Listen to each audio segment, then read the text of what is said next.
Oke, selanjutnya kita akan bahas mengenai mad harfi.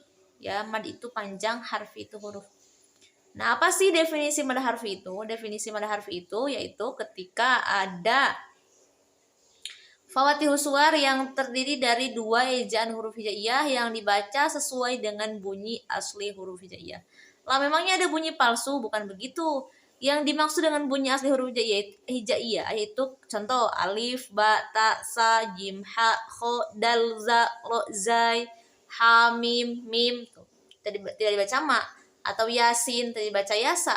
Tidak, tapi yasin. Nah itu bunyi asli huruf hijaiyah. Ketika abata saja kho sampai selesai itu namanya sudah lagi bukan bunyi asli karena sudah berharokat fathah. Jadi bunyi asli itu ketika dia belum menerima harokat apapun. Nah sekarang tadi definisinya fawatihu suwar yang dibaca yang terdiri dari dua ejaan huruf hijaiyah. Fawatihu suwar itu apa? Fawatihu suwar itu pembuka surah. Ya, kayak misal di surah Toha, nah itu Toha dikatakan fawatihu suwar atau Hamim. Nah, Hamim itu fawatihu suwar. Nah, yang perlu digarisbawahi tadi di definisi itu ada di definisi itu ada yang namanya dua ejaan huruf hijaiyah. Malah memangnya ada yang terdiri tiga ejaan huruf hijaiyah? Ya, jelas ada.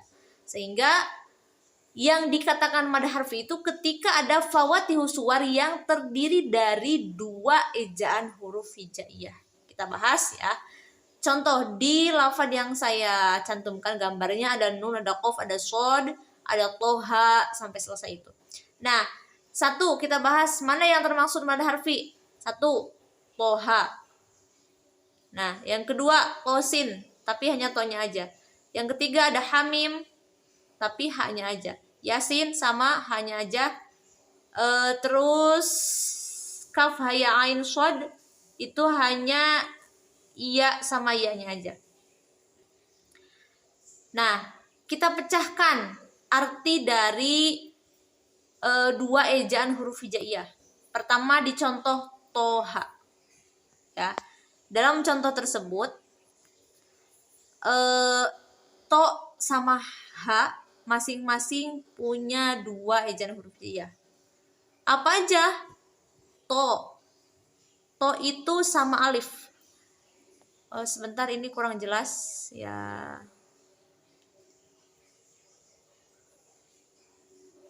To itu sama alif. Nah, to sama alif. Ha juga sama. Ha sama alif. Maka lafaz toha dikatakan mad harfi karena fawatihu suwar yang terdiri dari dua ejaan huruf hijaiyah, yaitu to sama alif, ha juga sama alif. Contoh lain hamim. Apakah hamim dua-duanya mad harfi? Tidak. Hamim hanya haknya saja. Kenapa? Karena mimnya dia punya tiga ejaan huruf hijaiyah. Nih, ha dia sama alif ya. Ha sama alif. Sedangkan mimnya ada tiga. Apa aja yang tiga? Ada mim, ada iya, sama mim. Jadi hamim yang jadi mad harfinya hanya haknya saja. Karena yang terdiri dari dua ejaan huruf hijaiyah hanya haknya saja. Hanya hak sama alif. Kalau mimnya dia sudah punya hukum lain yaitu mad lazim harfi mukhaffaf. Itu ada mim, iya dan mim. Ya, itu tentang dua ejaan huruf hijaiyah sama tiga ejaan huruf hijaiyah. Atau contoh lain, misalnya yasin, ya, awas bacanya bukan yasa tapi yasin. Nah, sama yasin juga ya-nya saja yang jadi contoh mad harfi. Kenapa? Karena sinnya dia punya tiga ejaan huruf hijaiyah. Apa aja? Tiga itu ada sin, yasin, ya, sama nun. Itu yang sinnya. Ada sin, iya, sama nun. Sedangkan yang ya-nya cuma dua yaitu iya, ya, sama alif. Jadi yang jadi contoh mad harfinya hanya iya saja, sinnya tidak. Sinnya tadi punya hukum lain itu mad lazim harfi mukhaffaf. Jadi Di lafad hamim yang jadi contoh mad harfinya hanya haknya saja, karena yang punya 2 ejaan huruf hanya ha, itu ha sama alif. Sedangkan mimnya punya 3 ejaan huruf, itu mim, iya, dan mim. Di contoh yasin yang punya yang jadi hukum mad harfi hanya satu, itu ya-nya aja, ya sama alif. Sedangkan sinnya 3 ejaan huruf, itu sin, ya, dan nun. Nah, berapa panjangnya mad harfi itu?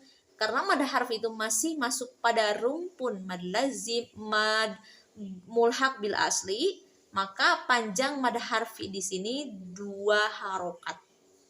Ya, jadi kalau baca yasin bukan yasin, salah, itu ya kepanjangan, harusnya yasin, 2 aja, yang jadi 6 harokatnya mimnya aja. Atau hamim, tidak hamim, tidak, tapi hamim, hanya 2 harokat saja. Oke, terima kasih, mudah-mudahan dapat dipahami. Wassalamualaikum warahmatullahi wabarakatuh.